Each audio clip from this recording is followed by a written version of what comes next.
Amabhizinisi amancane embonini yemithi yemvelo kungakhathaliseki ukuthi enza amakhambi esimanjemanje athuthukisa ukutholakala kwezithako ezikhishwe zezithalo noma aholela izindlela zokulima ezisimeme angavula uthaso olufihliwe ngesibonelelo sentela socwaningo nokuthuthukiswa.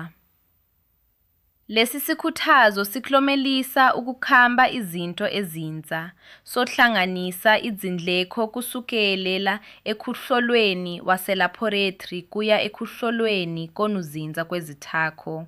Ngisho namabhizinisi asakala angakabi nangeniso angazuza ngohlelo lwaseNingizimu Afrika lokunciphisa intela okungamaphesenti ayikhulu namusu olubavumela ukuthi behlise izindleko zabo zocwaningo nokuthuthukiswa enteleni, okushintsha okubungosi yocwaningo bube usizo lwemali ekhona. Kubakambi bezempilo yemvelo, lokhu kusho imali eyengeziwe yokuthwenga imixube yobunikazi, ukwandisa ukutholakala kwemvelo, noma ukukhasha ongoti bamakhambi ngesikhathi kugcinwa ibhizinisi lihamba kahle. Ukuze uthole ulwazi olwengeziwe thintana nomeleli wangakini wakwaSwanson Reed.